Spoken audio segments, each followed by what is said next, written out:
Good morning, everyone. I'm Dr. Gauri, and let's begin. तो सबसे पहला वाला जो टॉपिक है, अभी सब नाश्ता करके आए हैं, सबसे ज्यादा थोड़ा लंबा रहेगा. Maybe before that, if we all can introduce ourselves. So वो round हो गया. Okay, sorry. So as I understand, most of you except Dr. Indrajot are still in the learning phase, not practicing consultant. So this is a very good idea to get exposed to this kind of seminar because we are not going deep into the retina, but ये इस level की knowledge रहेगी जो that every general ophthalmologist should know.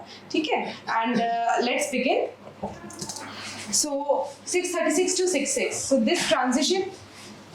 As cataract surgeons, as with refraction, with laser vision correction, it's very easy to get this kind of transition. But there's another long and persistent journey which can promise you this. Okay?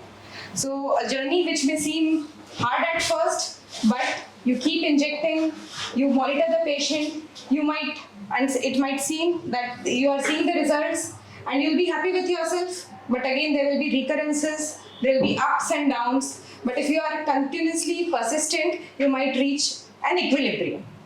So this is the journey of vision improvement in retina cases, what we can achieve with the help of injections. So I will start with anti-VEGF injections. So before starting with anti-VEGF, let us know what is VEGF. So you as PG students nearly, so will be very more familiar with all of this. So VEGF is vascular endothelial growth factor. So we'll be mainly talking about VEGF.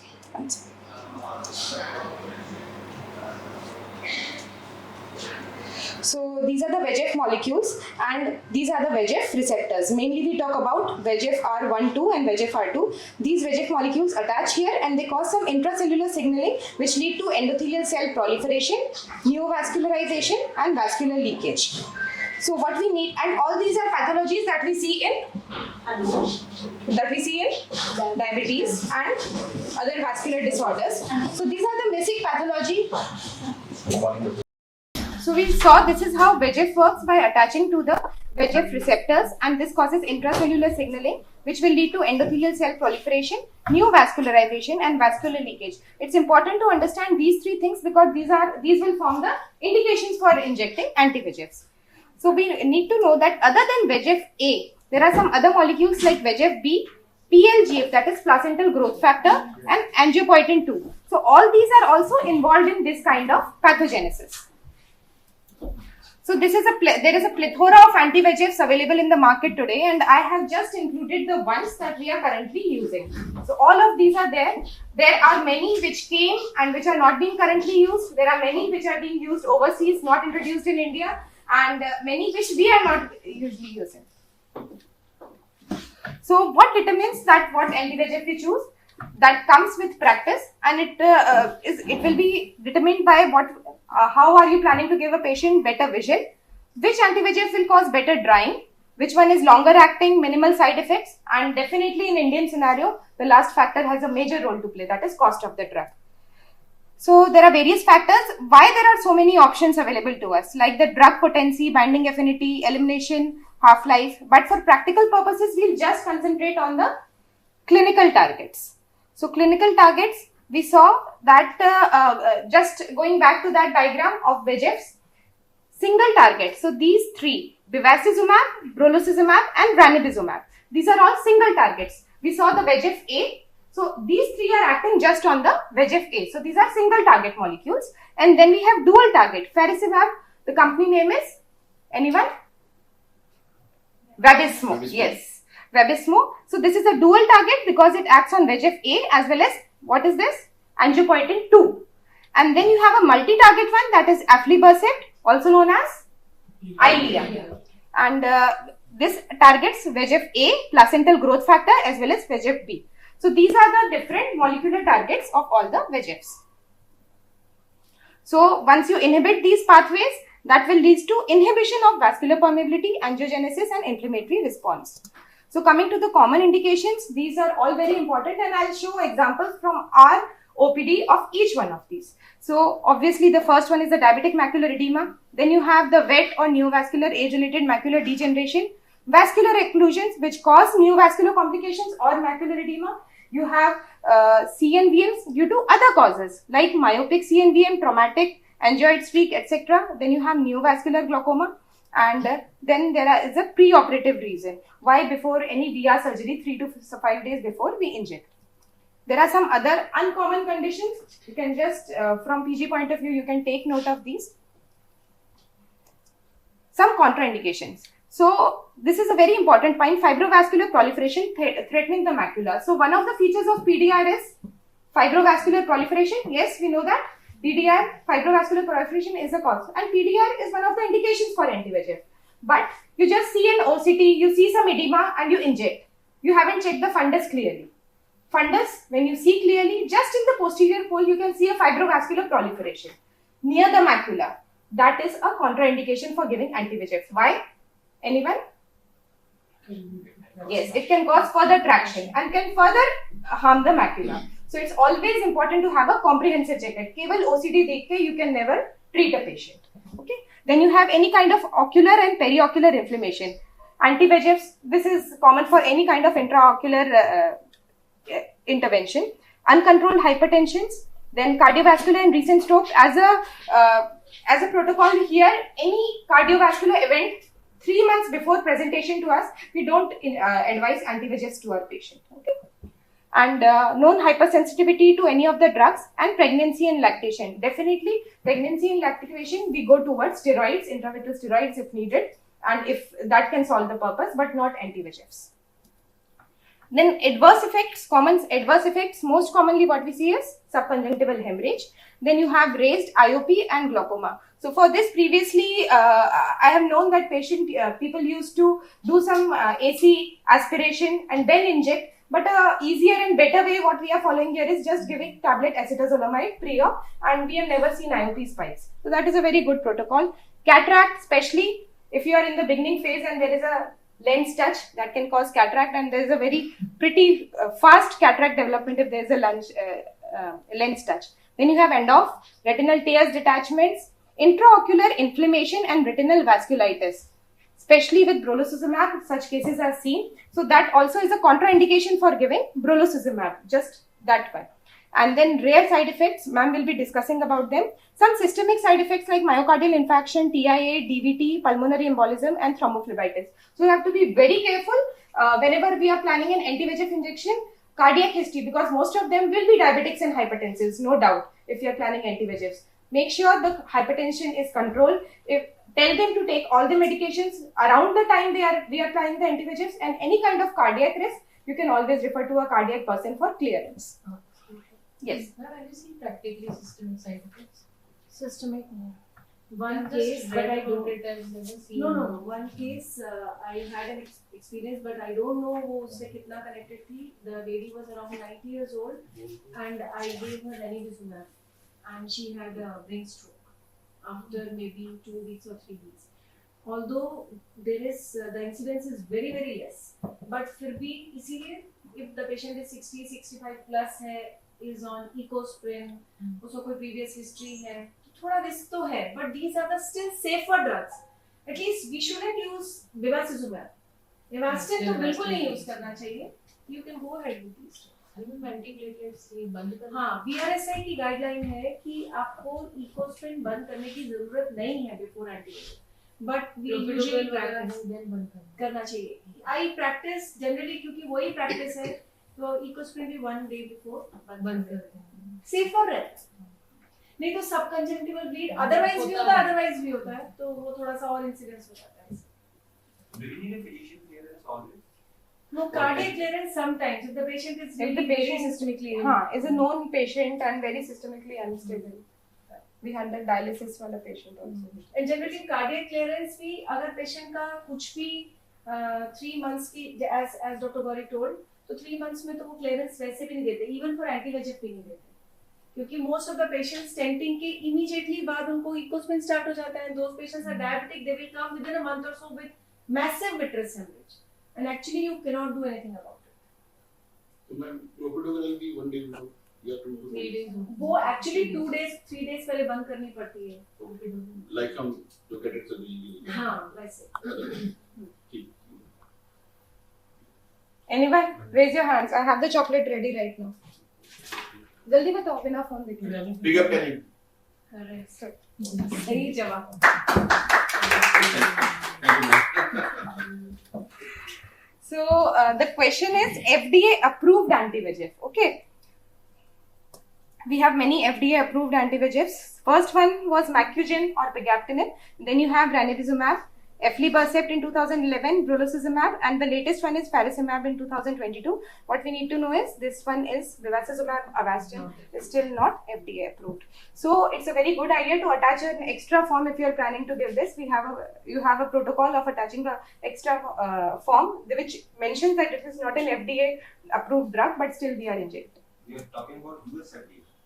Yes. The US it is approved, sir. In which area? India it is not approved for US Intraocular is use. approved. Okay, Huh. so US FDA approved. US FDA is approved. But in India it is not. India. Only for colorectal cancer it is approved. So these are the common anti-VEGFs. हाँ, तो नहीं DOS में there is a form for Avastin also. आपकी जो DOS की consent forms है ना usually Delhi Ophthalmic हाँ Society. उसकी जो कंसेंट फॉर्म्स में Avastin का अलग से कंसेंट है उसमें लिखा हुआ है it is not FDA approved for the ocular injections ये उसके रिस्क फैक्टर्स हैं एंड आई में ऐसे से यूज करते हैं वो फॉर्म लगा के आप यूज कर सकते हैं. So these are the anti-VEGFs we'll be discussing today, and I'll be discussing Bevacizumab and Ranibizumab as a single section because we have observed that they have similar efficacy. Only there being the cost difference and the systemic side effects definitely. So Ranibizumab is definitely a safer drug. Any patient with any kind of risk, we go for Ranibizumab. But Bevacizumab in Indian scenario is very commonly used because of its cost efficacy. So these are the different ones that we have today. And Ranibizumab, as I already told you, it is a FAB fragment. That means it's a small fragment which attaches to the anti-VEGF receptors, to the VEGF receptors and causes inhibition of all these processes. While Bevacizumab is a whole antibody, so it is a bulkier molecule. So, and that is why there is systemic absorption also. Typical case that we see in our OPD, diagnosis. बोलो सबको पता है. Grading छोड़ो. Diabetic retinopathy. So diabetic retinopathy, we can see some hemorrhages, some hard exudates, and we see the OCT. Beautiful presentation of a diabetic macular edema. There is little bit of subretinal fluid, some intraretinal fluid. You can see these. What are these? Hard exudates. Very good. And what we planned one injection of Bevacizumab. It was a young patient, and we saw this is just immediately after one injection. Beautiful resolution of all this. Okay. Another case, 65-year-old female who presented with this kind of edema. This is a little bit chronic edema because we can see some intracystic hyperreflective material, but still we planned a Ranibizumab since older lady, and we got nice resolution with this.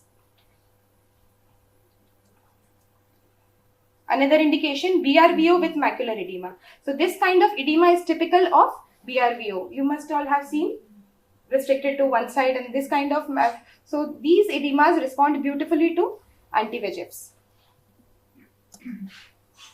Another indication is vitreous hemorrhage. So vitreous hemorrhage per se is not an indication. When you see a fresh vitreous hemorrhage, what is your first line of treatment? Conservative. Just observe, give them some Nepafenac and ask them to keep head elevated position and just wait. Most of the vitreous hemorrhages we see resolve on their own. But if it's a persistent vitreous hemorrhage, or if the patient wants it to clear up very fast, so you can always inject an anti-VEGF. Now this is a case of PDR. It was already lasered. As you can see, we can see many laser marks. And despite the laser marks, he had a hemorrhage. So what we planned was laser augmentation along with anti-VEGF injection for this patient. After vascular disorders, I am coming to the age-related macular degeneration. So this is a choroidal neovascularization with overlying intraretinal edema. and this was a 58-year-old patient. We gave bevacizumab, and we can see that beautiful resolution of the choroidal neovascular membrane has also contracted, and we can see resolution of the intraretinal edema also. So it can be used as a first line even in wet AMD cases. So this is a case of AMD again. You can see here AMD with fresh bleed. You can see there is some fluid that is being seen, and this is amorphous material representative of membrane. With time, when we injected once, we can see the amount of edema has decreased. Again, the amount of edema has decreased further, and after 3 razumab, we can see there is total resolution of the edema, and this is the picture what we got. So these are the common indications. Now let's see some uncommon one. CSR, what is the first line of treatment in CSR? Conservative. So this was a patient of chronic CSR, and around 6 months, this was the second recurrence, and after 6 months also this edema wasn't resolving, and here we can see some activity going on. So what we planned was, after informing the patient that anti-VEGF is not the standard line of treatment, but this is a weapon that we have in our arsenal, we can try it. We gave him anti-VEGF, and we can see that the retinal fluid, the subretinal fluid, totally resolved, but there was some macular, paramacular degeneration going on. So this is what we achieved, but we can see that ultimately there was a loss of the ellipsoid zone band. Then this case pre-op for VIA surgery. This is a case of subhyaloid hemorrhage. He had subhyaloid hemorrhage, and surgery was planned for this case. And we can get better results if we give pre-op 3 to 5 days before the surgery anti-VEGF injections. Now again I'll tell you about a case. This was a case of diabetic macular edema. After 3 doses, edema recurred, and BCVA had dropped to 624. So at presentation, this was the case. We can see hard exudates and lots of edema. After 1 IV ranibizumab, we saw that it has resolved beautifully. Then after 2 doses, this was the condition. But after 3 doses, we saw that there was a recurrence. And the vision also dropped to 624. So we decided to switch over. And we switched over to another drug, that was brolucizumab. Okay? And that caused a much better drying, and not much cystic edema had left over. So what is the rationale behind switching to another anti-VEGF? From bevacizumab to either ranibizumab, aflibercept, or brolucizumab, that is called as switching over. So when can we switch over? We can switch over because we are not getting satisfactory results, or the patient wants a longer follow-up. So there are other drugs that have a longer acting time. So these can be the reasons for switching over. So rationale is more affinity to VEGF-A while concurrently binding more cytokines. As we saw that these are all mono-target drugs. Bevacizumab, ranibizumab, these are all mono-target drugs. So if we switch over to a drug which has multiple targets, it might have a better effect. And also, what we need to have a caution is we should not be in a hurry to switch over. आप injections दो, you need to first time नहीं respond दिखता है, still you can repeat, because some people are late responders and कुछ लोगों का cumulative effect better आता है. But even after multiple injections, if the patient is not improving, then you can think of switching over to a better drug. How many multiple? How many? See, ऐसा है, जो general guidelines है, what the evidence says is minimum 3 monthly injections is required to decide whether you need to switch over or not. But real world में we generally prefer to use only 2 times. अगर 2 के बाद भी आपको improvement नहीं दिख रहा है, it's better to switch over, क्योंकि patient के ऊपर भी economic burden है. This is what the real world scenario is. But as she said, कि these 3 injections monthly is the guideline, कि आपको उसके बाद ही switch over करना है. 2 injections after every 3 months. Monthly injections, जो protocol generally जो protocol है वही होता है ना, monthly injections का. जो एडिमा कम होता है और जो मेम्ब्रेन सीएमईएम की मेम्ब्रेन कम होती है, वो दोनों का रिड्यूस होने का टाइम ड्यूरेशन सेम होता है, like 1 week, 2 weeks. Do we have a cut off for that? The drug per se का जो half life है और time period है वो fixed है, and जो VEGF जिस पे वो act कर रहा है, वो कोई भी disease हो, inflammatory related जो भी related हो, it's actually acting on the VEGF. So VEGF पे एक्ट करने का वो तो सेम ही, बट जो डिमार्केशन है कि आपको एडिमा कम करना है, कि एसआरएफ कम करना है, कि मेम्ब्रेन को श्रिंक करना है, वो आप तो follow with BCBA and OCT. And the improvement comes subjective as well as objective, because there are many patients, I will show you some examples also, जिनके scarred CNVM है और उसके ऊपर edema है. You see a scar, आपको लगता है क्या ही treat करना उसको, but then the patient gives you history कि मुझे पिछले 10 दिन से और खराब दिख रहा है, मतलब खराब तो दिख ही रहा है, पिछले 10 दिन से और खराब दिख रहा है. You do a scan, आपको दिखता है यार स्कार है, इसको क्या ही ट्रीट करो, but if he's giving a history of recent diminution of vision, you can detect some edema around the scar. You give an injection, patient will feel, क्योंकि उसकी vision जो 10 दिन पहले थी वहां तक तो return होगी, it will still be bad, and OCT also might sometimes not show something, but there is a lot of patients that will report subjective improvement कि हाँ अब वो टेढ़ा मेढ़ा जो था वो थोड़ा better हो गया, मतलब खराब तो खराब दिख रहा है, but there is some improvement. So improvement may be subjective as well as objective. So we'll talk about, I'll show you some cases of brolucizumab, or the trade name is Pegenex. So it is a humanized monoclonal single chain variable fragment against VEGF-A. So this also acts only against VEGF-A, and it has been approved for wet AMD as well as DME. So it has some side effects like intraocular inflammation and retinal vasculitis. So it's not suitable for those indications. And for PGs, phase 3 Kestrel and Kite study, you can go through them. These are regarding them.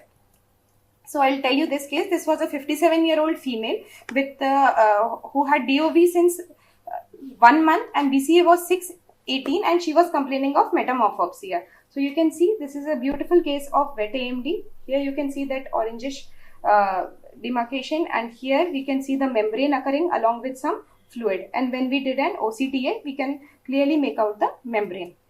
We gave her Pegenex, and we can see the membrane is resolving here. Also, the edema has, because Pegenex has beautiful drying effect. So even with one injection, we saw that there is a lot of drying, and the membrane also decreased. With second dose of injection, even further drying, the size of the membrane also has decreased here. And this is how. So this was a case I was talking you about. This patient who came with bad vision but complained कि यार 10 दिन से मुझे और खराब दिख रहा है. You can see a big scar here, wet AMD का, and then you can see some edema here. This is edema. So when we injected the patient with Pegenex, he reported subjective improvement. आप scans को देखोगे, you will feel that these are almost similar. But when you compare the first and after 2 drugs, you can see the amount of the scar as well as the amount of edema has decreased. And the patient complained, and the patient said, yes, I've got a little bit of better vision. So apparently these cases में there is not much improvement, but patient के लिए जो one-eyed patients होते हैं, scarred CNVM since many years, उनके लिए all these things also matter a lot. So you can't just give up on them saying कि यार आपका तो scar बन गया है. You need to still go sit on the OCT and see if there is any edema, any hemorrhage near the scar. Now this is a case of subretinal heme, so a big clunk of subretinal heme we could see here. So we diagnosed it as probable case of PCV, and we gave, since brolucizumab has beautiful drying effects, this is what we got after first injection. The amount of hemorrhage as well as the edema was decreasing. The edema is still decreasing. And finally, we got just a scar, and there was complete drying of the edema. Okay. Another indication for PCV, for brolucizumab, PECR. Anyone knows the full form? PG students? PG students, SRs. Peripheral exudative hemorrhagic chorioretinopathy. Okay, so in this is usually center sparing. Center आपका ठीक रहता है, and peripherally you can see sometimes it is misdiagnosed as choroidal melanoma or something because there's a huge bleeding peripherally. So this is a case of PECR, and for this we gave brolucizumab, and you can see how beautifully the bleeding and everything it has resolved. Now coming to the next drug, that is aflibercept, Eylea. So it is engineered to bind to both VEGF-A and VEGF and angiopoietin 2. You remember the first diagram? You can note that Da Vinci study, you can read about it. And this is how the aflibercept acts. It acts on placental growth factor, VEGF-B as well as VEGF-A. And that will cause decrease in the vascular permeability, angiogenesis and inflammatory response. So I'll show you some cases of Eylea.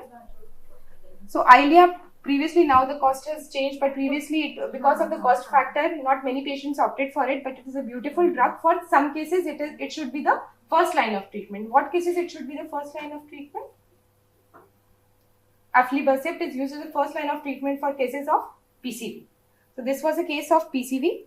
You can see there is a big bleed right at the macula, and this was how the OCT looked like. And as we treated, the amount of bleeding has reduced.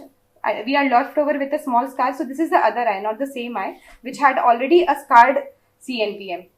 So with 3 drugs or 3 doses of Eylea, this is how the hemorrhage contracted, and we were left with this. And yesterday, this patient was given another 4th dose of the Eylea. Another case at presentation, there was a huge bleed after first IV aflibercept. This was the condition. And after 3 doses, we can see a beautiful resolution, but sadly the scar formed right in the middle. So there was not much visual gain. But these are things you can't help. You should always aim to resolve as much as possible the hemorrhage as well as the edema. Now I'll just tell you in short about a new drug, that is Eylea HD. Eylea HD is 8 mg. We don't have much experience with it right now. It is recently being introduced. So this was a case I got from elsewhere. Eylea HD, which has a longer half-life. So the protocol is that you can use it every 12 to 16 weeks compared to the Eylea, normal Eylea, which is given every 4 to 6 weeks. Now coming to faricimab, this is the latest in the arsenal, the latest drug which was FDA approved in 2022. So where does faricimab act? Do you remember that first diagram we talked about? It acts on VEGF-A as well as angiopoietin 2. So faricimab is acting on VEGF-A as well as angiopoietin 2 and causing the similar effects. So you can read Boulevard and Yosemite-Rhine trials for it if you want. And this causes more sustained vascular stability, and it has been approved for wet AMD and DME. So this is a case of Vabysmo. Also, this I have not used Eylea personally. I think you have injected one Vabysmo. So, but we still don't have the post-op pictures. So this also causes a nice resolution. So I'll just go in short about the types of regimen, क्योंकि main problem ये तो रहती है, ठीक है लगाना है, but कब लगाना है, कब नहीं लगाना है, because this is something जिसमें bookish knowledge बहुत ज़्यादा काम नहीं आती है, because in the real life scenario you tell the patient कि हाँ हर महीने लगेगा 3, वो आपके पास एक भी नहीं लगाने आएगा, है ना? You can't, because there's a huge cost burden. So these are 3 types of regimens that have been explained. Where one is the fixed monthly regimen, then is the PRN, that is pro rata. PRN means as and when needed. That is a Latin word which means as needed. And then you have treat and extend.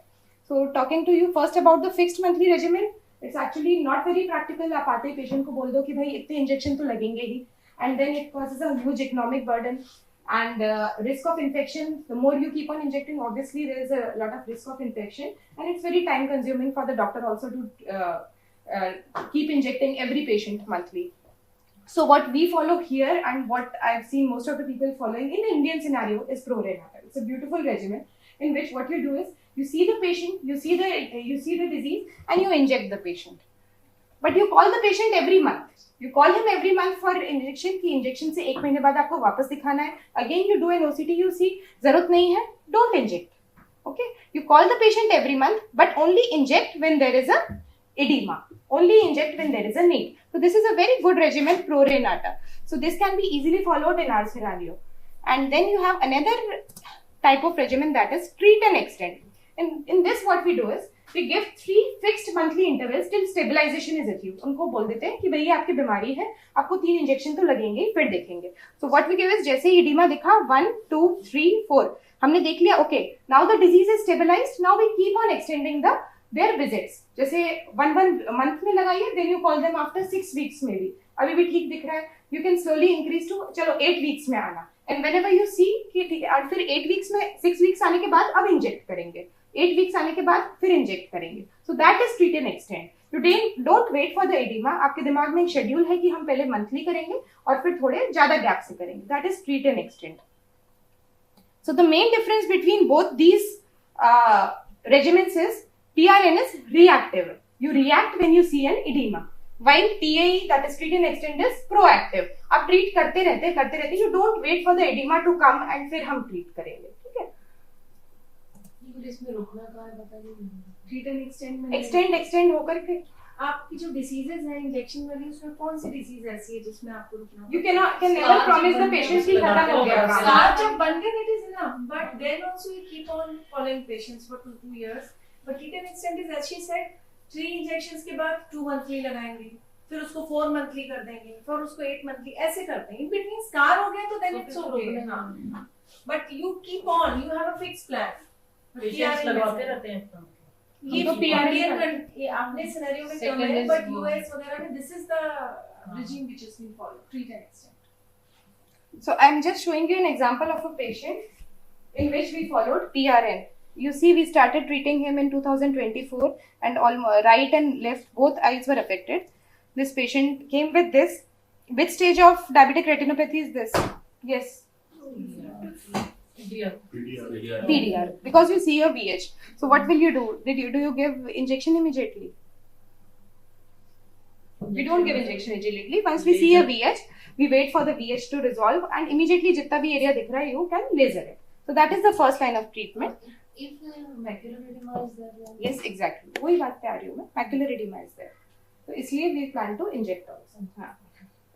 तो so he had macular edema also. We injected him. Macular edema resolved. हमने laser भी किया उसको. How many days after laser you injected? How many days after laser? अगर macular edema होता है तो immediately we'll resolve the edema first and then we'll do the laser. You said laser first. You said no. I was just talking about the fundus picture. कि ऐसी picture होती है तो what do you do? And then again वो settle हो गया था after 3 PRPs settle हो गया था and he came with a recurrence. Then we again injected him. Edema settled, right left में कम, right में ज़्यादा. He kept on alternating and every time we called him after 1 month, kept on seeing him. एक बार बीच में hemorrhage recur हुआ था. We augmented with laser and then he was maintaining like this, maintaining post 4 Razumab, and then again there was a recurrence. So we again injected Razumab. After 5 Razumab, he was pretty happy, and then वो 3 महीने तक नहीं आया, इतना happy हो गया. उसके बाद ये हो गया. So then we planned Ozodex. So last Ozodex we have given him in December, and अभी तक वो नहीं आया है. So we are considering no news as good news क्योंकि वो 4 महीने काम करता है, and that is all. So this was all in brief about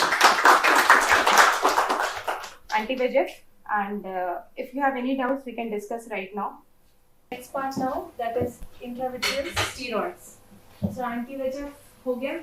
So now where we can inject intravitreal steroids. ठीक है?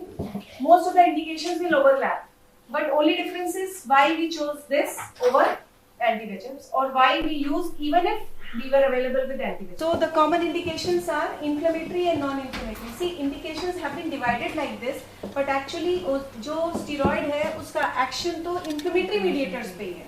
But indications why difference? Because diabetic macular edema, edema due to vein occlusions and these other edemas, these are basically vascular diseases. And inflammatory means we will be covering non-infectious posterior uveitis, uveitic macular edemas or post-op CMEs. So these are the inflammatory indications. So we'll be covering these 3: dexamethasone, triamcinolone, fluocinolone. See, the last one is actually not available in India and it is not popular, so it's not, but these two are still, people are practicing these two. So first we'll go to the triamcinolone. The very common, this triamcinolone was initially used too much in the era of 2000 to 2010 when actually we were doing our PGs and fellowships. The Kenacort, abhi bhi available hai Kenacort ke naam se, but that time it was popular as Kenacort. The only issue was that time it was with the vehicle benzyl alcohol. That means it was with preservative. And now we have preservative free from Orolab, that is Orocort. So that can be injected directly. So the only problem was that it was preservative which is available, Kenacort, which is used for intralesional chalazion and skin में बहुत लोग use करते हैं, so they can use that Kenacort. But we generally don't prefer to use preservative ones. And it's a suspension, so while injecting, you should mix it very nicely, and you should inject very slowly. I am talking about IVTA, that means injecting intravitreally. Inject very slowly and then check for the optic nerve perfusion after the injection. Then you will be seeing that white crystals in the vitreous cavity. Now, initially I was using, but now since few years I'm not using intravitreal triamcinolone because of obvious reasons. So the most common indication was till date is intermediate uveitis, but you can get away with PST as you can see in this picture. So abhi PST laga ke you can get away. So people generally don't give IVTA for intermediate uveitis. The only issue with this drug is I told you that it is preservative one. So problem क्या होती है preservative होने से? The vehicle जो preservative है benzyl alcohol, if you are injecting with the Kenacort in the eye, you will get huge amount of inflammation in the eye. So other day you will be experiencing something else, endophthalmitis. That will be actually sterile or pseudo endophthalmitis. Then glaucoma and cataract इसका incidence बहुत high है Kenacort के साथ. So that is one reason why we avoid using Kenacort. So you can see this. ऐसा लग रहा है end off हो गया है. But actually these are the crystalline which have dispersed in the eye, and this happens when we use Kenacort. Orocort के साथ कम है. तो Kenacort अगर use करना है तो how you have to use it? उसको tuberculin syringe में लेके you have to keep it for hours. तो उसमें से suspension वो settle down हो जाएगा and the fluid will be separated. Then you have to discard that fluid, then mix it again with distilled water, keep it for some time. फिर preservative free होने के बाद only you can inject inside the eye. So that is how you can use Kenacort.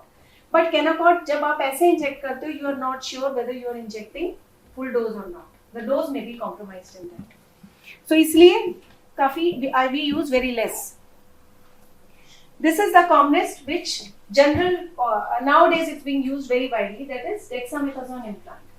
So that this comes with the trade name Ozurdex. So this is actually a sustained release. That means as you inject IOL, you are injecting an implant inside the eye, and it releases. It has a dose of 0.7 milligram, and this is actually biodegradable. That means slowly with time it will go off, and it is effective for 3 to 6 months.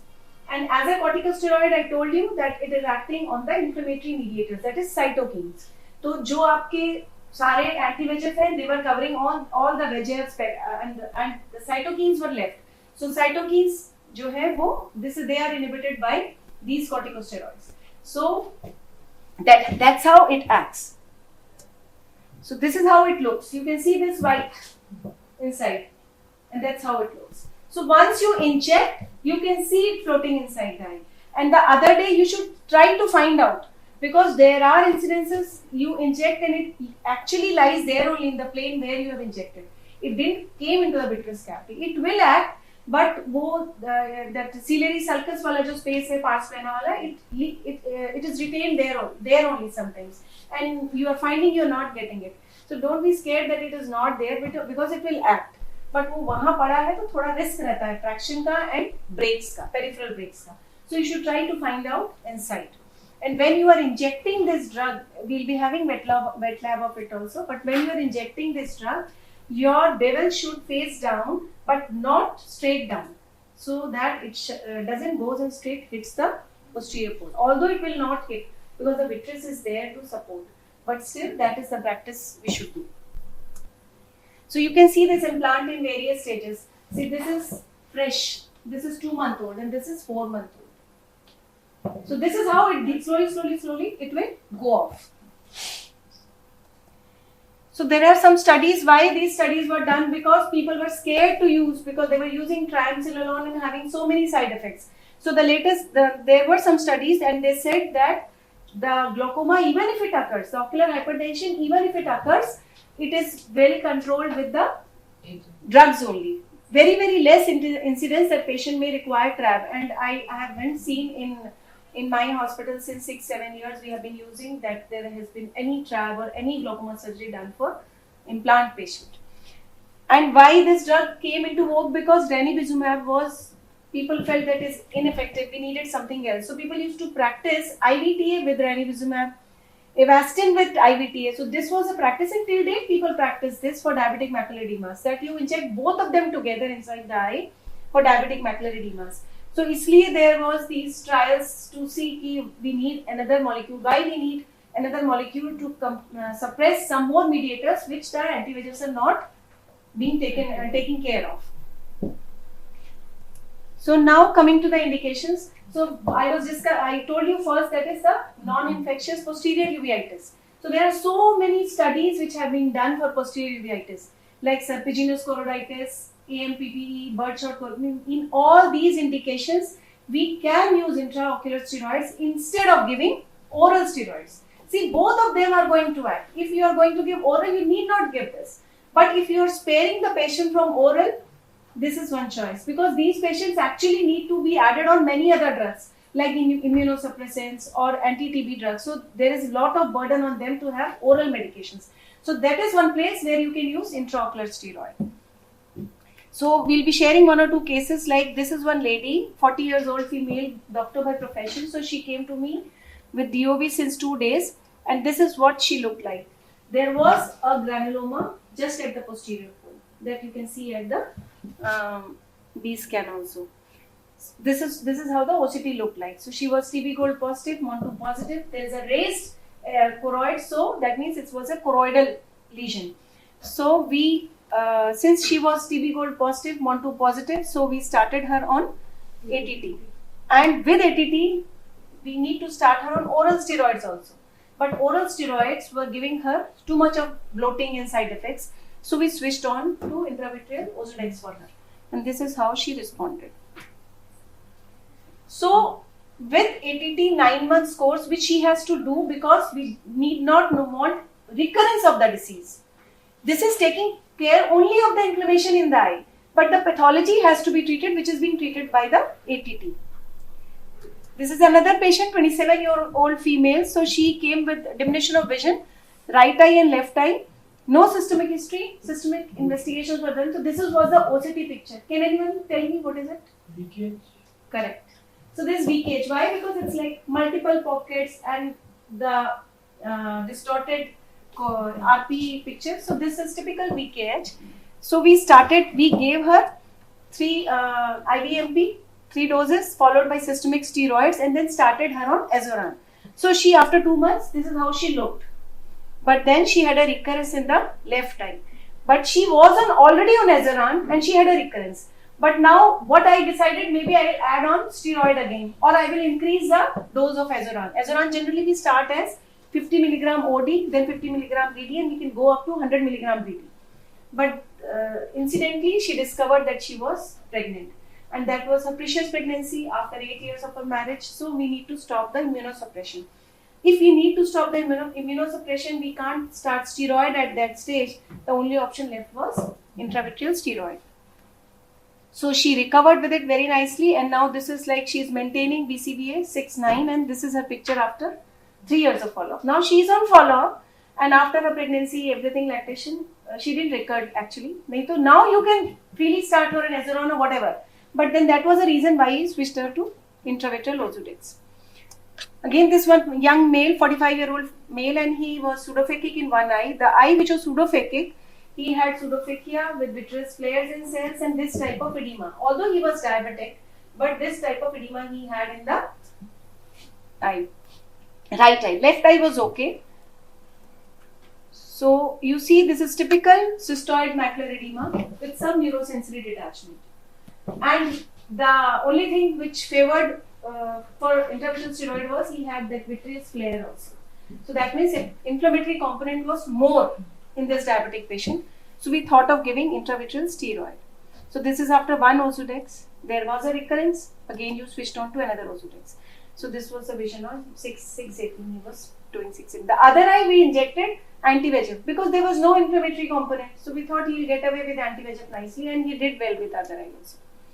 So this is one patient, status post DSEC. Patient had this CME. So this patient also we injected intravitreal steroid. So any intraocular surgery also sometimes leads to pseudophakic CMEs and post-surgery CMEs. So intravitreal steroid is a good option if the patient, otherwise patient has to keep putting topicals for long periods. So this can help us.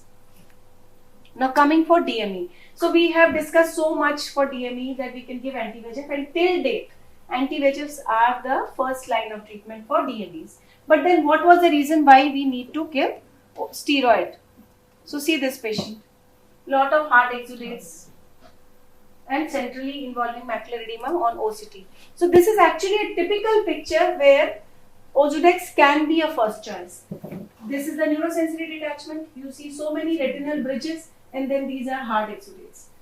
And in this picture, you are not able to make hyperreflective foci. Here you can see these foci, small yellow deposits which we see. So this patient, we injected Ozurdex in both the eyes, and we can see this is how she responded. And slowly, hard exudates also resolve. Only thing we have to take care of systemic factors also. If the patient is a chronic kidney patient, you can't help it. If the patient is hypercholesteremia, he is on ecosprin, he has lot of drugs, one patient's resolution may be less. But if the patient doesn't have many comorbidities, then patient has a good resolution also. So what is the role of OCT biomarkers? So OCT biomarkers, good response to anti-VEGF means if there are hard exudates, retina process, intraretinal cyst means if there is an intraretinal edema, as Dr. Gauri told, those are very good responders to anti-VEGF. And if the patient is having neurosensory detachment, hyperreflective foci, they are good responders to steroids. For example, in these cases, you can see all the three components are seen over here. You can see hyperreflective foci.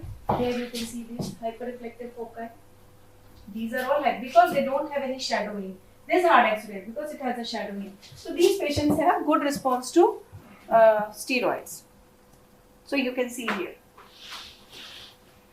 So this is one picture which clearly says hyperreflective foci, neurosensory detachment, retinal bridges. These patients have good response to steroids. So this is the difference between hard exudates and hyperreflective foci. If you want to take picture, you can. Achha, okay, I'll go back.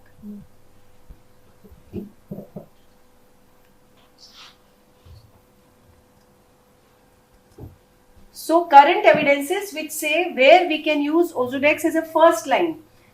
There are pseudophakic or phakic patients that are not young. Their lenses are not clear and crystalline. And the patients with poor treatment adherence, as Dr. Gauri already told, and DME with suspicion of high inflammatory component, eyes with serous retinal detachment, hyperreflective foci, and the patients who are not suitable for anti-VEGF therapy. So these patients have very good response. So this therapy has 2-3 plus that the number of visits are reduced and you get a good resolution also. So this is again one patient, pseudophakic, no comorbidity, and he is status post vein occlusion. Here is that tributary occlusion part. So this patient kept on coming because anti-VEGF लगते थे, edema resolve हो जाता था, फिर लगते थे, फिर resolve हो जाता था. So then I decided maybe we will switch over to some other drug. So I switched over to steroid. When I switched over, there was recurrence again after 4 months of one Ozurdex. Then this was the resolution after. Now after this, recurrence stage reduced. So this is also, I think this is maybe hit and trial also. What your mind says, you see many other things, many other paraphernalia to decide which drug you want to switch over. So switching over to intravitreal steroid can be considered in following conditions. The patient is responding to anti-VEGF but not able to maintain the visits. And the pseudophakic patients actually who have reached a plateau, that is persistent intraretinal fluid, and the vision is less than 6/12. And the persistent edema and patient is needing cataract surgery. Occurrence of systemic events on anti-VEGF, when patient was on anti-VEGF, and OCT biomarkers, of course. Now, what are the complications of steroid? We should know complications or side effects. We should know that only 11% patients treated with Dex implant experience an IOP of more than 25. So that is not very bad, and this hypertension is transient and it doesn't lead to steroid-induced glaucoma. And normally 97% people, topical treatment suffices. This I just wanted to mention, this is very rare that this intravitreal implant hit the retina. This was actually a vitrectomized eye. This is a case report I saw, vitrectomized eye, and for that persistent edema after the surgery, so they injected this Ozurdex and it hit the retina over here. So what they did was, there was actually a break induced, but they barraged it and just kept under follow. So everything went off well, but this can also happen. That's why I was saying that sometimes liquefied vitreous and high myope, the vitreous doesn't have that cohesion. So, and in those instances, it can go and hit the posterior bone. So this is the last one, fluocinon. This is not used in India. It is actually non-biodegradable and it is effective for 3 years. This came actually for the, I think, phase 2 trial of it in India, and PGI was doing the trial for it. So the patient, lots of patients had very, very high raised pressures, intraocular pressures, cataracts. So the complication rate was so high that they need, most of the people went blind because of glaucoma. Glaucoma was uncontrolled. So this drug is not popular and it has not been marketed in India. So that's it for intravitreal steroids. Anything you guys want to know? When in doubt, my dictum is always leave it to someone who knows better. Refer to a retina person, but you should have a basic knowledge about what diseases what. So when do we have dilemmas? When we have all these conditions, these are mainly cases of dilemmas. We'll start with some real life cases. So this was a 59-year-old female who had a history of diabetes since 16 years with anemia, and vision in the right eye was 3/60, left eye 6/9. So right eye she came with history of 1 injection ranibizumab. So this was the condition. Then again, when we saw her, the edema was persisting, so she was given to another ranibizumab.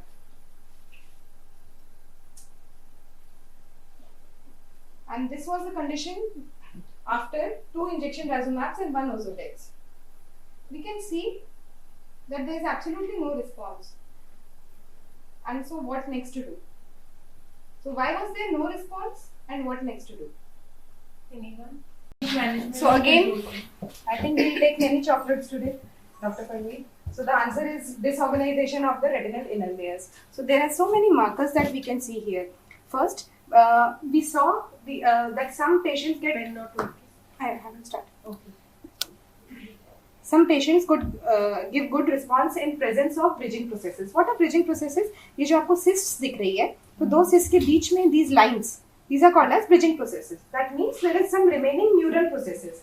यानी जब आपको edema को settle करोगे, तो yes, it will get its main integrity back, anatomical integrity back. So there is loss of bridging processes. Here we can see big cysts. The bridging processes that should have been here, they are lost. So loss of bridging processes, 0.1. Another thing is this is an ellipsoid zone, and here what do we see? Loss of ellipsoid zone. Very poor prognostic factor. Not only for this, for any case. Whenever you want to prognosticate कि आगे क्या होगा, you always need to trace this. This is the RPE, and above this is the ellipsoid zone. So loss of ellipsoid zone band, very poor prognostic factor. Then you have taut hyaloid phase. This will keep the edema in place, not allowing it to settle down. So many things this picture is saying, and we can know that these are the reasons that why the patient is not responding. It's not a contraindication that you cannot inject, but then you should know कि inject Respond क्यों कर रहा है, क्यों नहीं कर रहा है, and also when you see such picture before injecting, you need to counsel the patient कि सूजन पुरानी है या सूजन खराब वाली है, हम लोग लगा रहे हैं, जितना रिस्पॉन्स मिलता है अच्छा है, but we are not expecting a very good response. So you should inject with that in your mind. So this was the first case. Now again, this female came with a long-term diabetic, 14-year-old diabetic. Vision in the right eye was just counting fingers and left eye 6/60. What all diseases can we see here? Other than diabetic retinopathy, there's something else?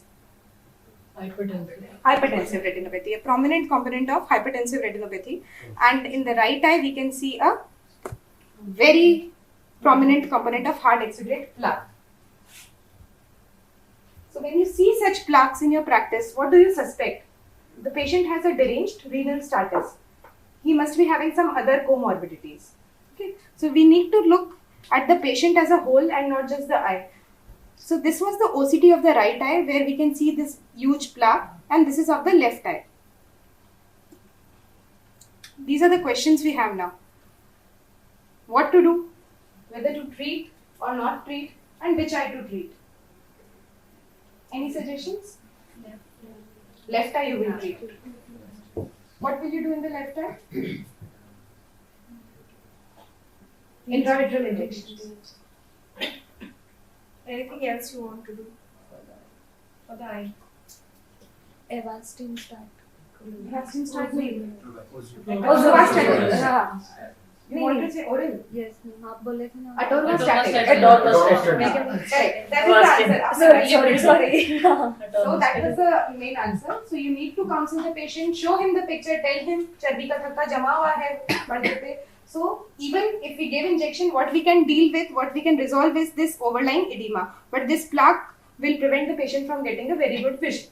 Okay. At the same time, in the left eye, we have some prominent amount of edema, so we can plan to inject the left eye. So rather than pushing the patient for treatment की injection लगाओ, we should ask him to consult a physician, focus on his renal status. कई बार undetected renal problems रहती है patients को. So the all diabetics with such presentation especially, you need to ask them to have a renal consult.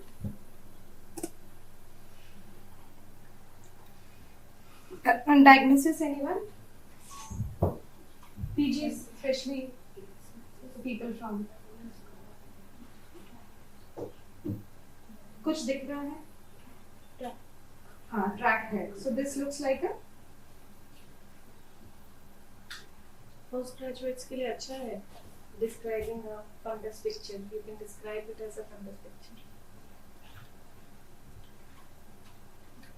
So this is a case of CSR. किसी के मन में था ये? नहीं. चंद्र से मिलेगी मन में. बोलना पड़ेगा. So this is a case of CSR and most importantly a chronic CSR.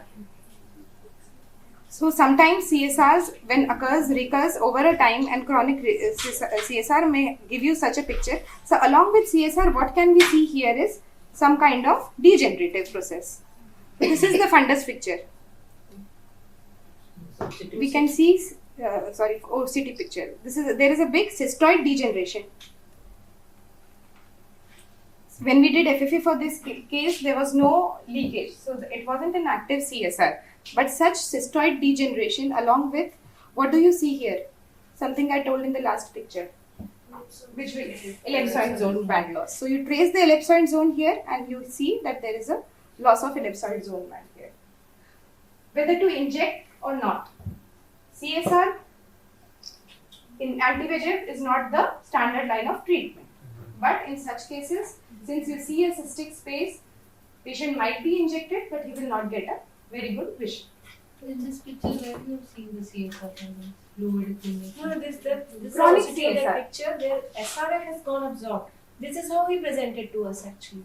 अगर यहाँ से OCT लगी अभी फ्लूइड है मैम वहाँ पे. फ्लूइड नहीं है, वो Fluid सिस्टोइड नहीं है. डिजनरेशन है. वो डिजनरेशन है, वो जो बैंड दिख रहा है. वो जो ये है ना पूरा. These are old tracks of the previous CSR. Okay. तो CSR के आप old patients देखोगे तो you'll see sometimes patients come with us before cataract surgery also. एकदम बढ़िया fundus दिख रहा है, कुछ नहीं है, but visual acuity is not matching that. And sometimes ऐसे ही track से दिख जाते हैं. That gives you an idea कि अच्छा इनके पहले CSR रखा होगा and that might be causing some kind of वो. फिर आप OCT को थोड़ा और ध्यान से देखो क्योंकि ये जो ellipsoid zone degeneration है वो easily catch नहीं होता है unless you are digging for it because the dip is still there. Usually before cataract surgery you just look at कि वो कहीं कोई edema तो नहीं है. Dip is still there, but you need to pay attention on those two lines नीचे. That is very important. Even in case of advanced atrophy, कई बार पूरी की पूरी RP के साथ जो है ना atrophy हो जाती है. You just see the fundus picture, you think it's a very good OCT क्योंकि आपका dip and all, but you need to follow कि RP line पूरी है और उसके ऊपर ellipsoid zone पूरा है. Ellipsoid zone loss means poor prognosis. So ma'am, diagnosis will be made on the OCT chronic CSR. No, diagnosis is here. Diagnosis will be OCT is made. not the diagnosis. ये तो सिस्टोइड band retina. अगर आपको ऐसी OCT देंगे तो We सिस्टोइड. will never say this is a chronic CSR case being the OCT. आपको जो OCT में दिख रहा है आप वो बोलोगे. This is a cystoid degeneration. Cystoid because excesses and यहाँ पे degenerative changes है इसलिए. साथ में you have to look at the patient. So then you know the degeneration is secondary to CSR. ये degeneration secondary to other things भी हो सकता है. Don't worry, which scan we should say to our from For OCT, raster scan or like radial scan. I Radial will be better than line scan because line scan will be only one direction.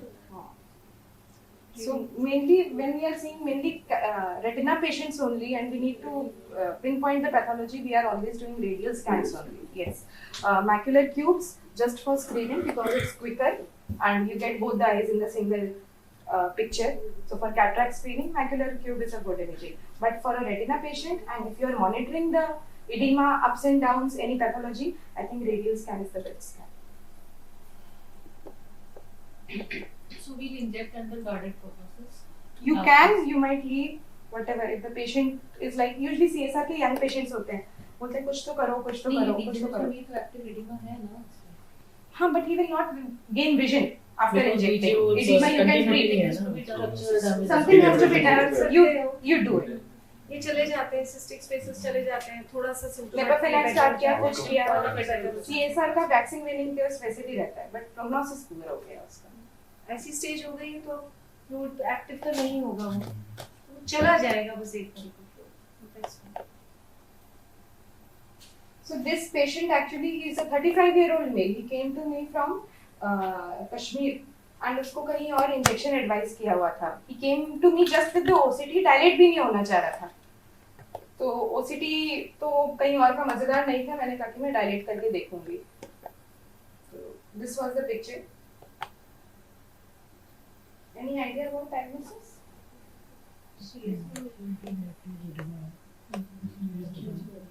एक दो cases तो आने. तो I have so many chocolates left. कुछ क्या करूँ मैं? Massive macular branch retinal. retinal occlusion. Okay, हाँ, because आपको one sided लग रहा है. Yes. Okay. Diabetic macular edema. Diabetic macular edema. Okay, but patient was not a diabetic, nil systemic. VKH तो नहीं लग रहा है because इसमें कोरोइड आप देखो पूरी वो है. तो VKH डायग्नोस करने के लिए सबसे पहले आपका कोरोइडल एंडुलेशंस या फिर वो abnormality जरूरी है. VKH तो नहीं लग रहा है. But this kind of edema seems different from other edemas, right? Cystic spaces नहीं लग रहा है. Pseudophakic? हाँ, but वो ट्रीटमेंट नहीं वाई थी बिल्कुल. ठीक है. तो here again comes कि you cannot treat based on the OCT. ठीक है. What we did, we saw this picture. Now, any ideas what it is? Is glaucoma pillows. This देखते रहते हो आप लोग. एडवांस को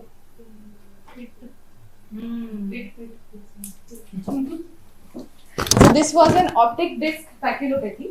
So you can trace, this was not an edema, it was a schisis, and the schisis is going right into the pit of the optic disc. Okay.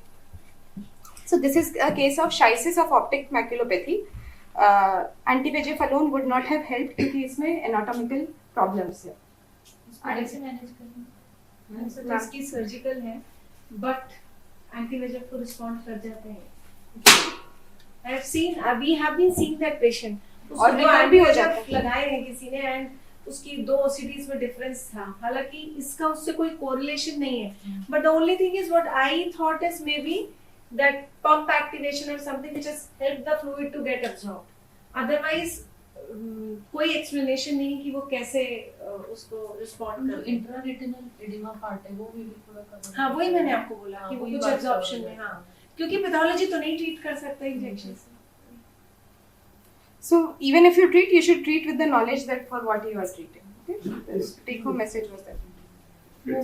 This के ऊपर क्या है? Those are vitreous tags actually. ये कई बार दिख जाते हैं in such cases. Not significant. अच्छा जो OCT है. बहुत हाँ. beautiful था. बहुत प्रोमिनेंटली आ गए हैं इसमें. ये एक्चुअली जब मैंने फंडस देख रही थी तो भी मुझे दिख रहा था कि इसके ऊपर क्या है. These are vitreous tags only. इसकी वो OCT इमेज में कैप्चर नहीं कर पाई, बट यू कैन सी पूरा वो लेमन ऑफ प्रेबोसा तक जाता हुआ जो पिट है अंदर तक जा रहा है. You can see the whole path tracing from the optic disc. तो पिट कहाँ दिख रही है? ये इसमें ये पिट है और ये जो है ये अंदर तक जा रहा है. Connection is being made.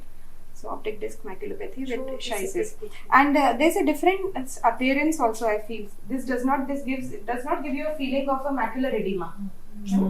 So if you feel something is different, it's better to have an overall examination. Spoke wheel pattern. Spoke wheel pattern. हाँ.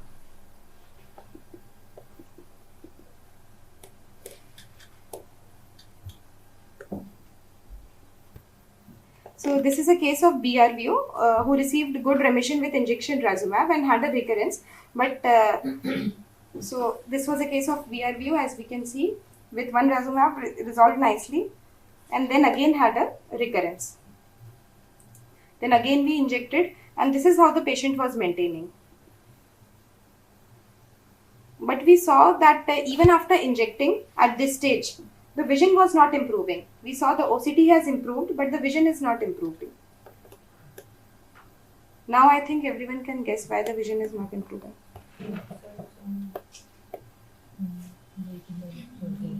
Usually we see such OCTs, we are happy, okay, there is no edema. But now you know that you need to trace the. When we performed an OCTA of the same patient, we can see there are large capillary non-perfusion areas. So this is a case of ischemic maculopathy. That's what I was saying. No, देखो आप उसको white See. vessel हाँ, दिख रही वो है. sclerosed vessel So है. this is a sclerosed You can vessel. see on Ma'am, ये 70 or 90. ये BRVO के बहुत cases में voltage तो फिर आप बता सकते हो कि ischemic है. So this is a case of ischemic maculopathy. You can treat the edema, but the prognosis will still be poor.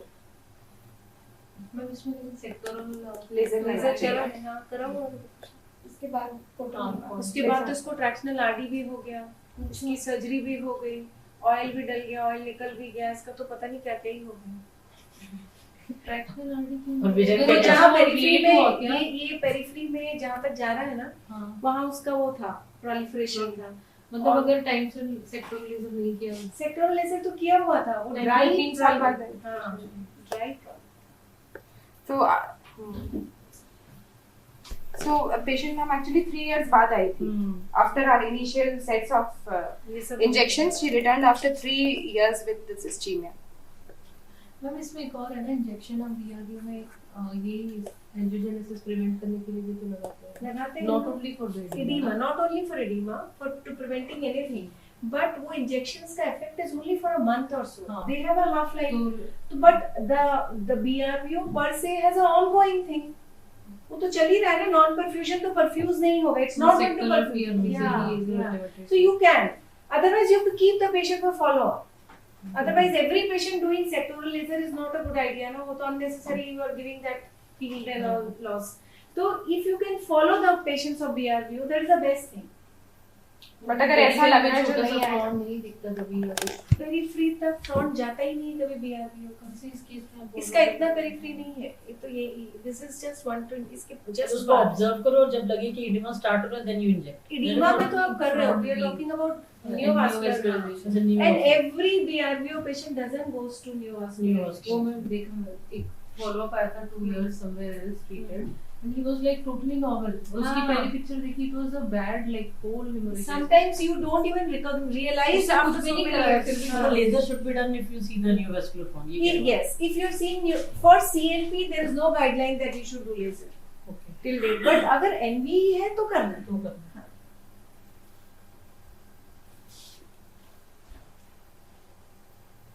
This is interesting. so this case, आप fundus देखेंगे, nice scars we can see in both the eyes. Both cases of scarred CNVM in both the eyes. But this patient, old patient, he was complaining of recent diminution of vision since 10 days in the right eye.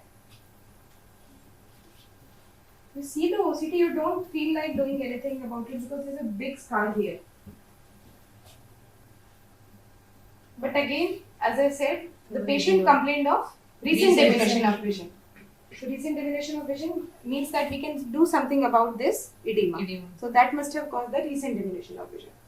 We can see some hemorrhages also. So though the patient is diabetic. That left eye hemorrhage is not affecting the vision because it's not on the macula. It might be a recent hemorrhage, but the patient, if you can see clearly, he has moderate NPDR also. So along with NPDR, there is scarred CNVM. But in the left eye, you see a big scar. Patient is saying, "ये आँख तो ऐसी ही है सालों से." Don't touch it. Right eye, he's complaining of recent diminution of vision. We can do something about the edema. So you can treat, but making sure that the patient knows that the scar will not go away and the prognosis is poor.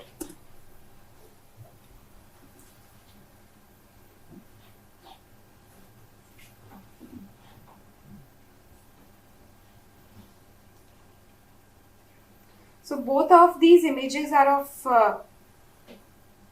some hyperreflective material, subretinal hyperreflective material. But this, can you see there's a difference between both the kinds of materials? So this is more consolidated, more dense and compact. Okay, so this is suggestive, more suggestive of a scar. And here what we see is it is amorphous and not so dense. So this might represent some kind of activity. So it's a good idea to treat which one? Upper. So you need, other than the quantity in DMEs we see at the quantity, you need to see the quality of the OCT also, quality of the this hyperreflective material also. That can help you come to the diagnosis. For further examination, you can do FFA and all those to confirm. But this is how you differentiate.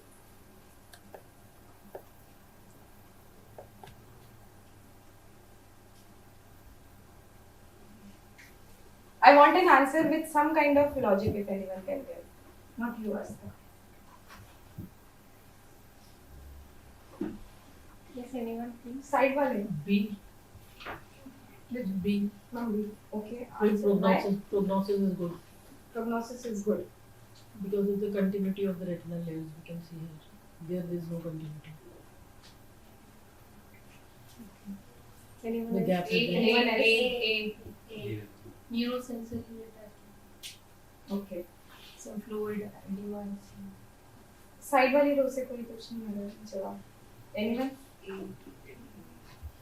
Mostly ए कितने लोगों को लग रहा है? Mostly ये है, नहीं बाकी लोगों को कुछ नहीं लग रहा, मतलब बी है वो। आई हैव 6 चॉकलेट्स ए वाले बोल तो दो हाँ, अभी। हाँ, ए वाले या तो हाँ, मिल ही गया हाँ। ना मिल ही गया। एंड बी वाले तो नहीं होता। तो 4-5 ही भाई, अब देख लो मेजॉरिटी है कि क्या। So let's see the diagnosis. So these two are completely different diagnoses. This is not a normal case actually. That's why I've kept it in dilemma. So the first, this one is a diagnosis of any guesses. What is this? Macular telangiectasia. You should be knowing.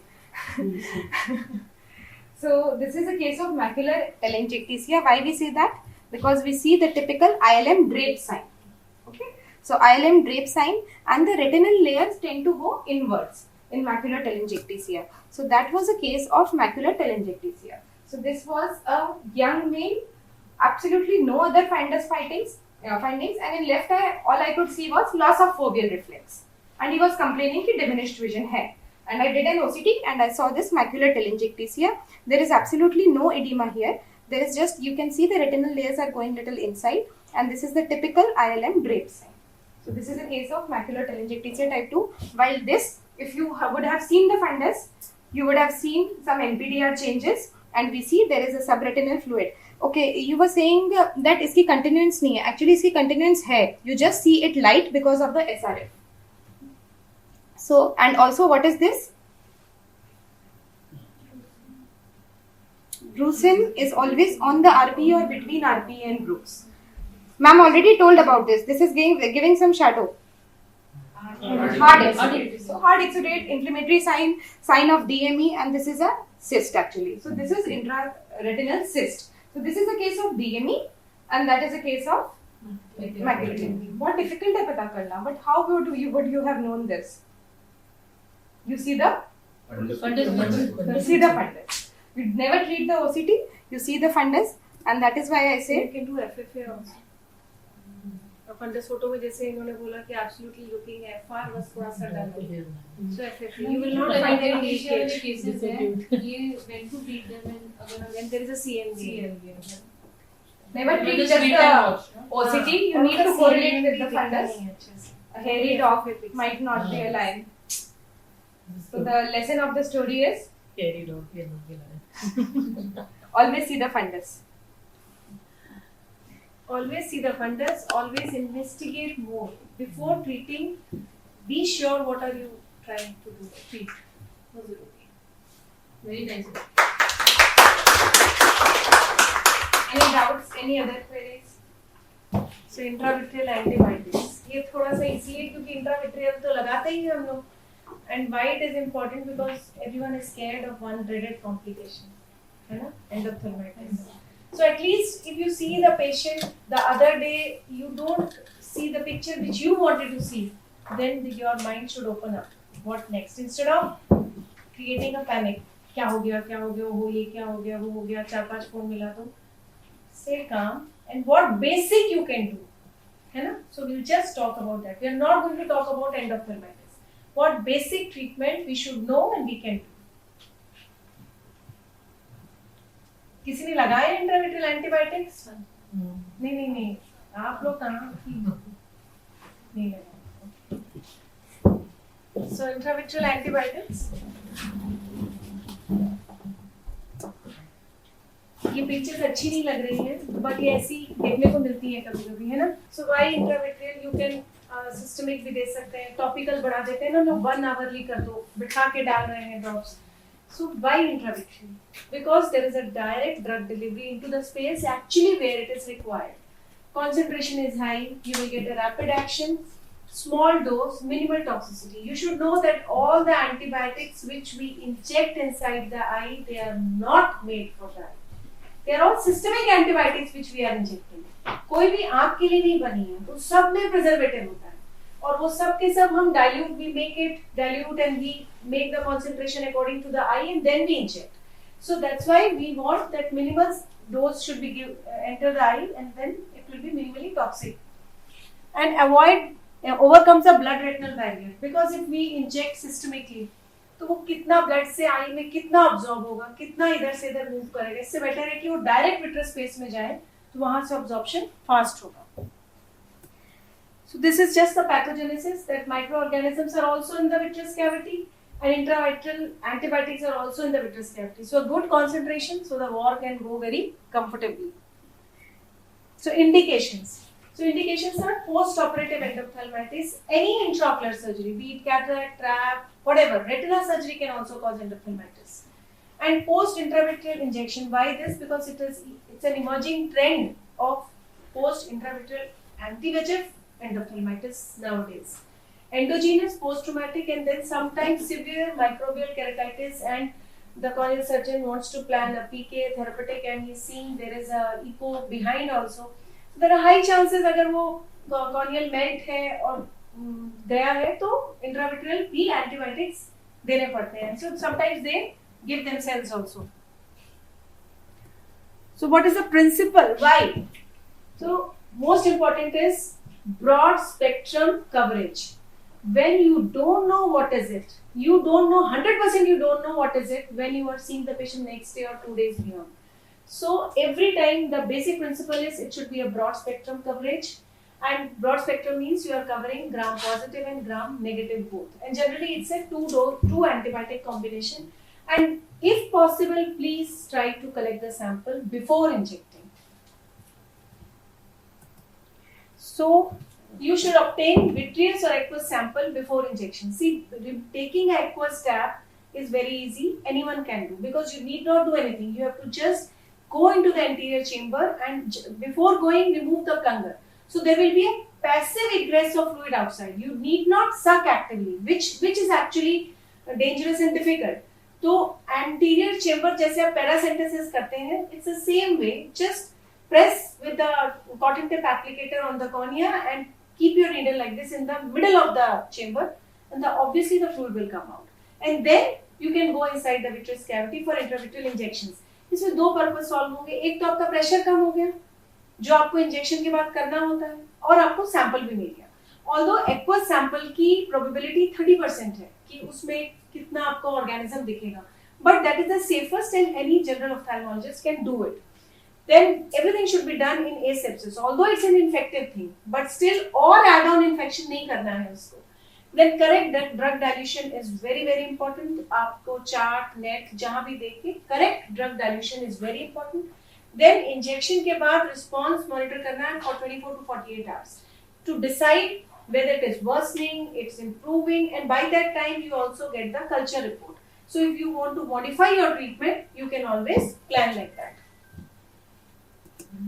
And vitreous tab, this is an active process. It's not a passive process. You cannot go inside without a plunger and fluid will come out. You have to suck it. So it's again, little needle is not 30 gauge. You have to take a thicker needle, maybe 24, 23, 24, 25 gauge, and 0.02 or 0.2 to 0.3 ml you have to aspirate. This also you have to do before injecting. So before injecting only, you have to take the sample. So in today's world, post-cataract surgery, post-intravitreal injection are the leading causes of endophthalmitis.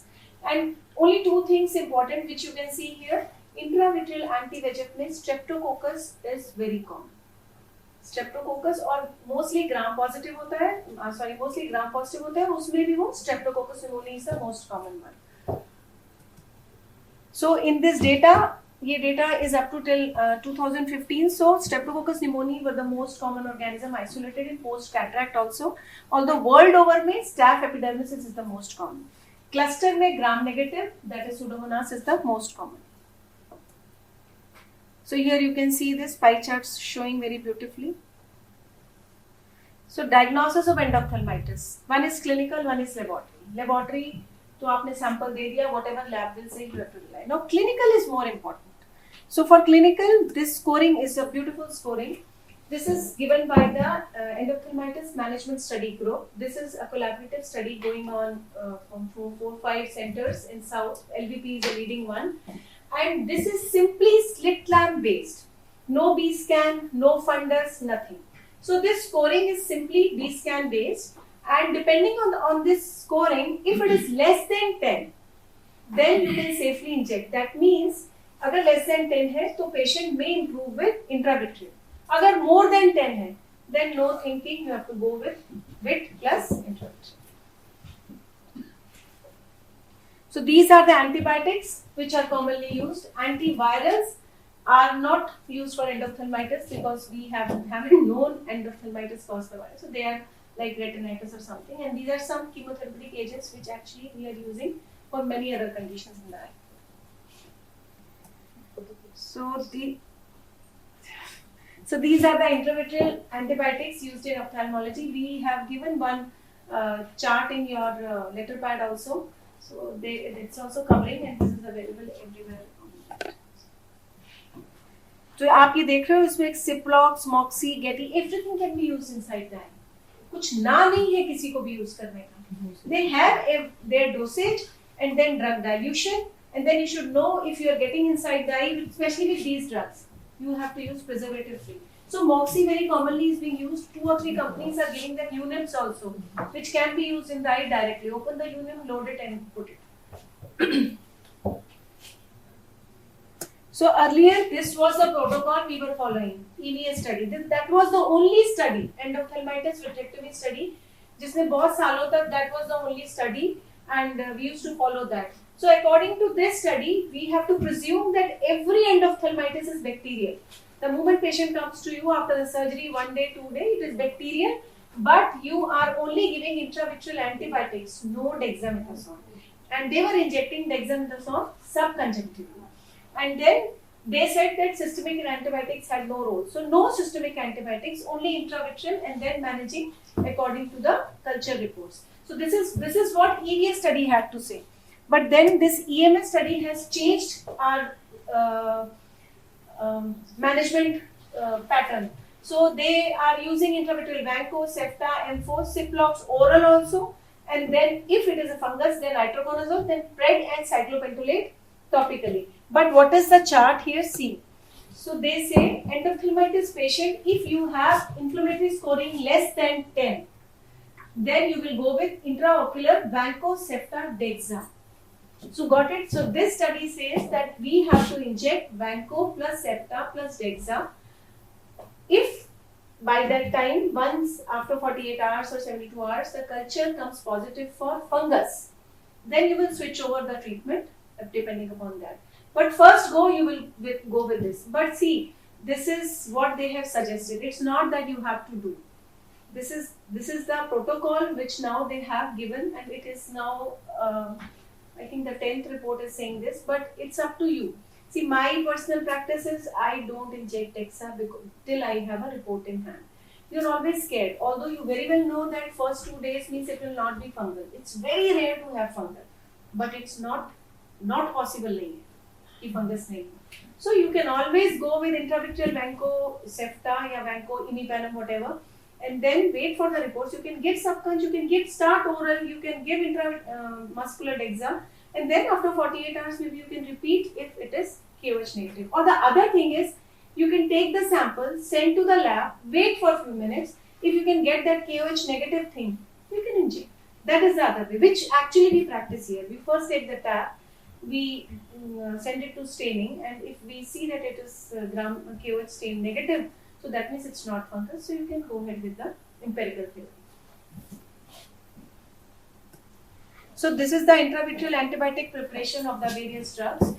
So this is available everywhere, but बहुत basic दो drugs का maybe we'll be showing in the video. So जो most commonly empirical drugs which we give first when we see is intravitreal Vanco plus Cefta. But in our country now there is an emerging resistance to ceftazidime. So mostly in few cases we have to switch over to imipenem or colistin. So these are the newer drugs actually which we are using for gram negative now. But still abhi bhi you get a response with intravitreal Vanco plus Cefta also. So this is how it acts. आपको बस ये पता होना चाहिए कि if it has entered the eye from where it will go out. That's it. तो जितना minimal introduce किया है eye के अंदर, little bit of will be absorbed, whatever is needed, rest will actually go out. Coming to an important part, that is toxicity. Any drug which is you are using in the eye, you should be aware that it can be toxic also. So you are, instead of giving a good effect to the eye, and if you lose the eye because of toxicity, then that is also unexplainable. The most notorious one is Genta and then Emica. Genta is now not used. Earlier Genta he inject करते थे, but Genta is now not used. Even Amikacin is also used very judiciously nowadays when we see that actually the organism is not responding to anything except Amikacin. So these two are the notorious ones. So I'll just show you a case of Amikacin toxicity. So it causes such a macular infarction that this is an irreversible damage. Actually, you cannot do anything about it. So it causes retinal whitening in the macula, total capillary non-perfusion. It's a severe irreversible visual loss. Now, important thing is that this will happen if your dilution is not correct, but this can also happen if your dilution is not correct. Means dilution ठीक है तब तो dilution ठीक नहीं है तब तो risk है ही है, but जो recommended doses है उसमें भी toxicity हो जाती है. So that's why amikacin should be used very very judiciously. मतलब बहुत ही ऐसा हो जाए कि it's not responding to anything. I've myself experienced the patient was not responding to any drug except amikacin, and she was a practicing gynecologist. And unfortunately, and I gave intravitreal amikacin. Everything was good, but that field loss, you cannot do anything about that. So it's very risky, this drug. Then vancomycin. Vancomycin can also cause toxicity, but it's very rare, very very rare. And we use vancomycin left and right. Everyone is using actually vanco. It's very rare. This is hemorrhagic vasculitis, occlusive vasculitis. So this is generally delayed onset.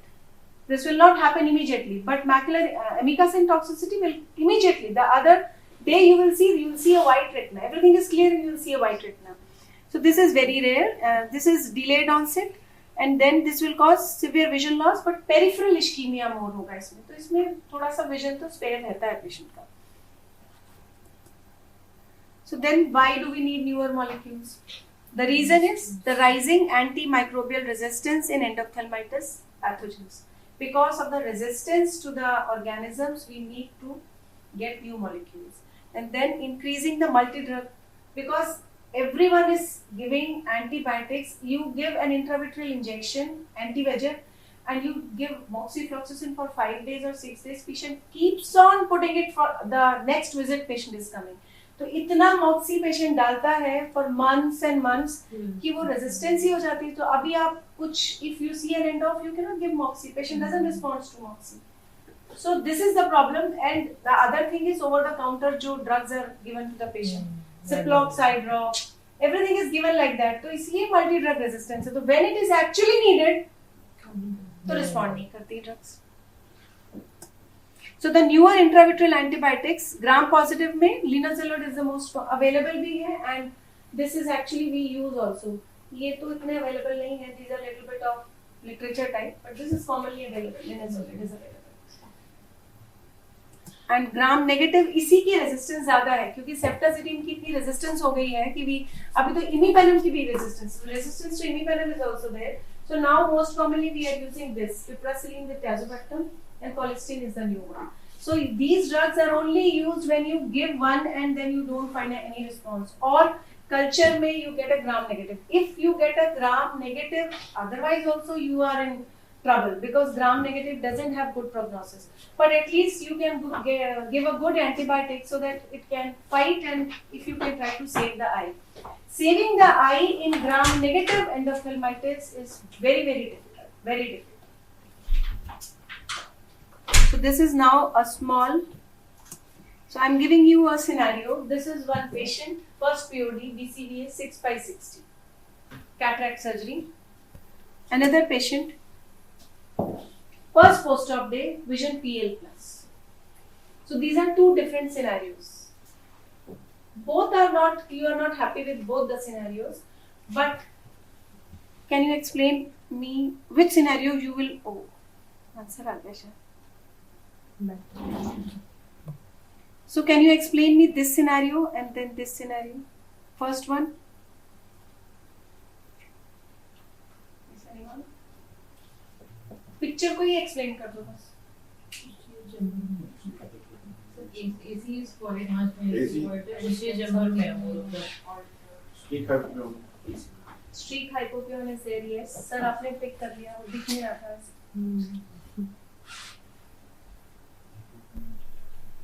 So this is, okay, there is a streak hypopyon. Something over the IOL. There is a fine membrane over the IOL. So that is the reason why you are actually not able to see. See the phone. पीछे इसलिए वो glow ऐसा आ रहा है because there is a membrane in front. Day 1 पे ये day 1 है. That's what I'm saying. This day 1, vision 6/60.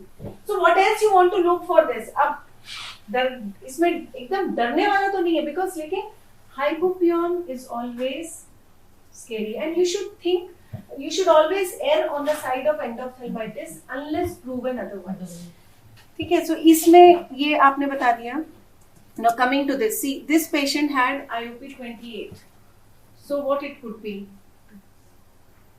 Pressure high था, reaction था. TAS. Correct, it was TAS. और TAS था हमने कुछ नहीं किया, just steroid दिया, pressure lowering किया, patient improved like this. ठीक है. Now coming to again this patient. So can anyone explain me this also? Release membrane when hypopyon.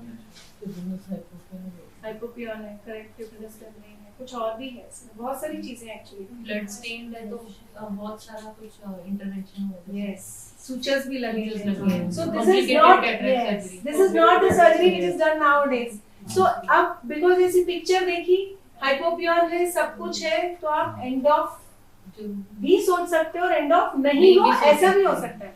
But still आप इसे कैसे, we will treat it as a end of only unless we know it. So what we did for this patient, we took a tab for this patient, and to our surprise, patient, it was gram positive cocaine. So we had to inject Vancosepta and this whole thing was done, and after 3 weeks it became like this. Only issue is that if your surgery is eventful, then तो you should be scared because anything can happen. Because आपकी handling में instrument अंदर गए, बाहर गए, अंदर गए, बाहर गए, that can always lead to the commensals only to go inside.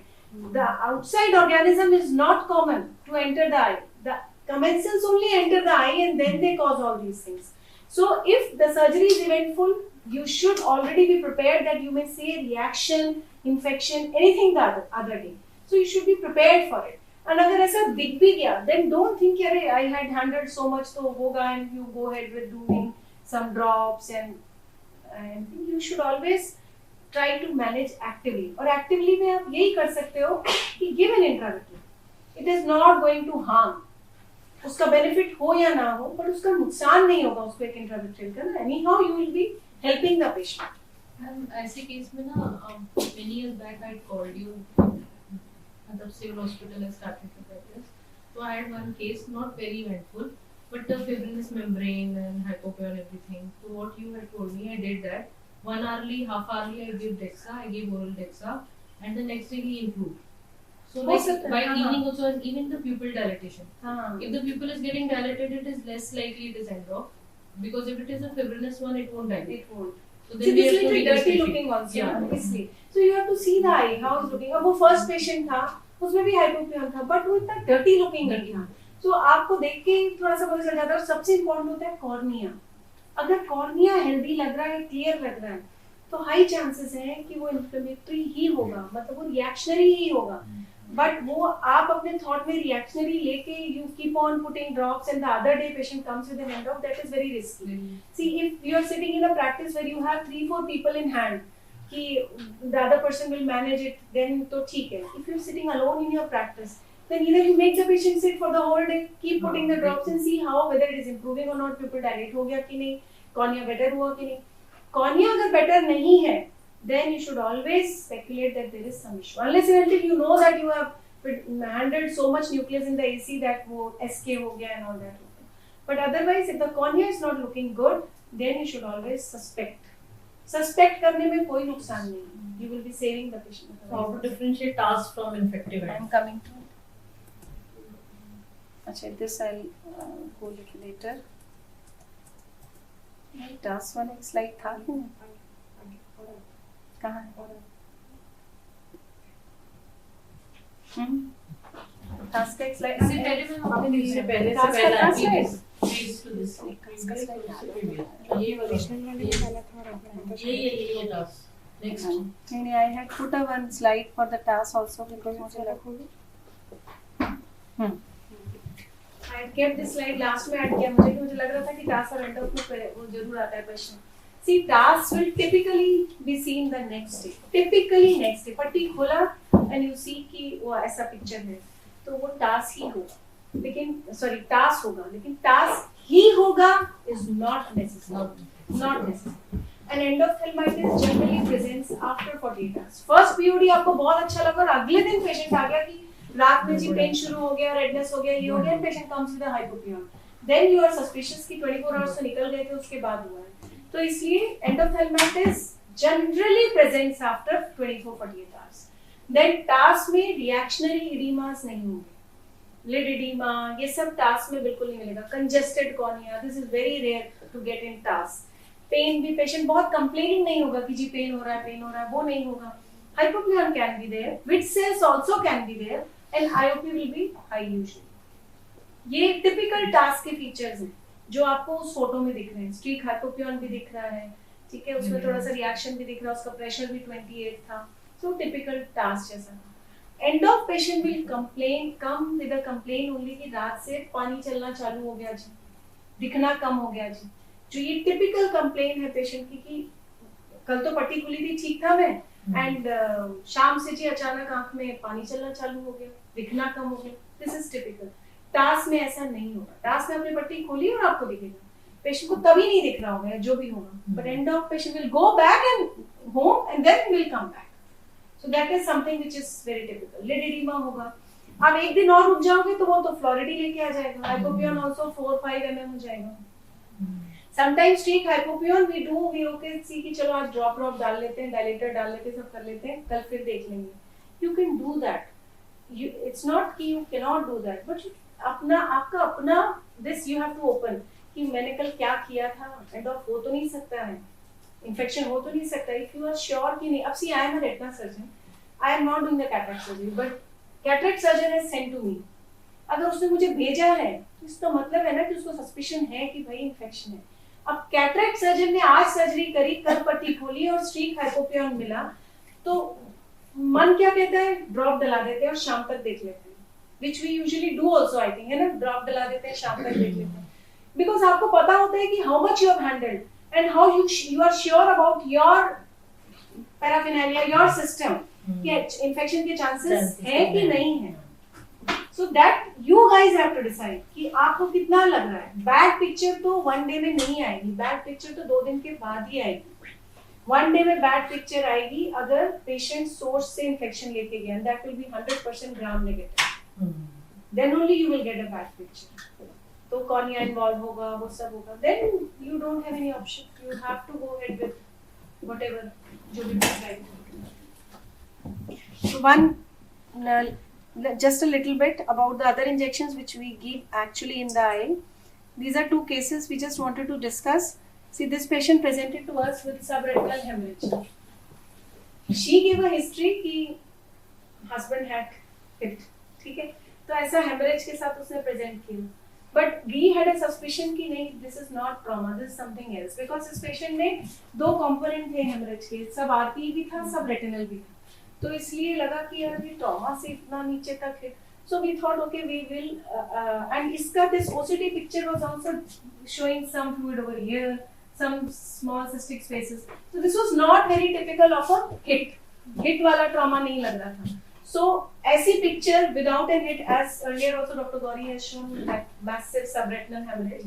Yes, so most likely diagnosis we thought maybe it may be a PCV. तो हमने इसको brolucizumab inject किया with gas so that we can disperse this blood also. Because that is the potential area of vision. If you have only injected drug, it will act on the disease, but it will not displace the blood, and blood will go with time. तो तब तक तो उसका vision hampered ही रहेगा, और उतने time में RPE will damage. जितनी देर blood वहाँ पड़ा रहेगा, dissolve होगा, तो उसका RPE खत्म हो जाएगा. Then the visual recovery will not be good. So after 1 injection in gas, this is at 6 weeks we could see the whole hemorrhage was gone. Then we saw that lesion has also regressed. So it was actually PCV. It was just, we did it on our intuition. We discussed and we thought, ऐसा लग रहा है, let's do this. So gas was added value to this. Now this another patient, actually this patient, she had a history again of a hit.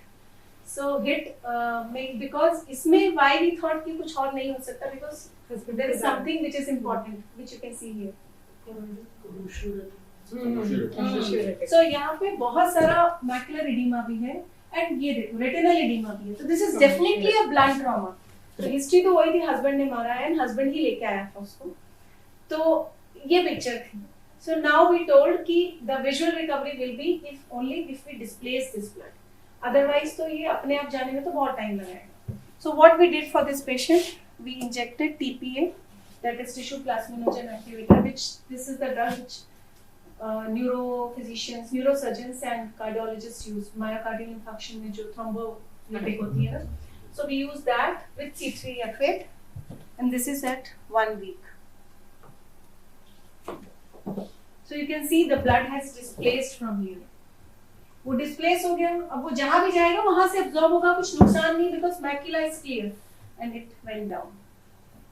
And then you can see this choroidal rupture is come up because of trauma. So sometimes drugs really do wonders, but we should know where to use, how to use, when to use. So I think that's all about intravitreal injections today.